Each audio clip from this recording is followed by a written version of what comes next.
Good day to you. Please introduce yourself. Hi sir, I am Anjali Mamawag Pagirigan. I'm 29 years old, single, living at Baringin Sur, Kawayan City, Isabela.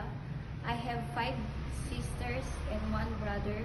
I'm 4th child in the family. I am high school graduate, sir. Okay. Can you tell me your work experience?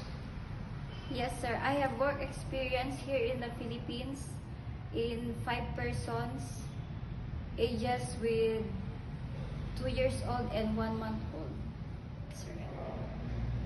And I'll do household chores like cleaning, cooking, ironing, laundry, car washing, and my main duty is taking care of the children, sir. Okay. In your previous employer, how would you take care of the children, especially when sick? I will securing the safety of the children, sir.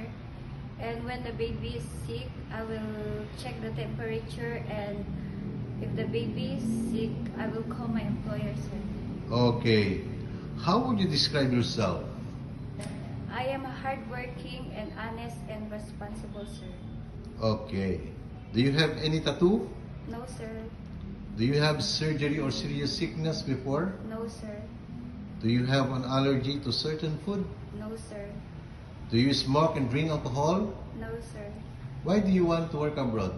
I wanted to work abroad to provide for my family and my future, sir. Okay.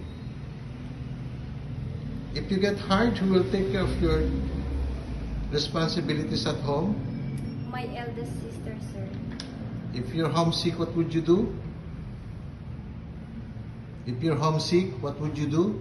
I will tell myself that I need this job for my family, sir. Okay, what time do you usually sleep and wake up when you were working? I usually sleep around 10 o'clock p.m., sir, and I wake up around 5 o'clock a.m., sir. Okay. Are you the one who do the cooking and marketing at home? Yes, sir. Sometimes kids are super active and they tend to be out of control. How would you control your temper? I will be more patient and calm, sir. Okay. Do you accept no day off but to be paid instead by your employer? Yes, sir. When you visited the parents, relatives, and friends of your employer, will you help and do the housework there? Yes, sir. Can you promise not to rent ban in Hong Kong? Yes, sir. Are you scared of dogs and cats? No, sir. Are you willing to share room with kids? Yes, sir. Do you promise not to use cell phone during working hours? Yes, sir. Do you promise to finish your contract? Yes, sir. Can you cook Chinese food? No, sir, but I'm willing to learn. Can you sing a nursery song? Yes, sir. Johnny, Johnny, yes, Papa. Eating sugar, no, Papa. Telling lies, no, Papa. Open your mouth, ha, ha, ha.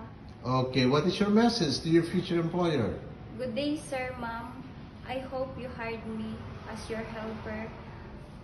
I am a hardworking person and honest. I promise to serve your I promise to serve your family with all my best. Okay. Thank you.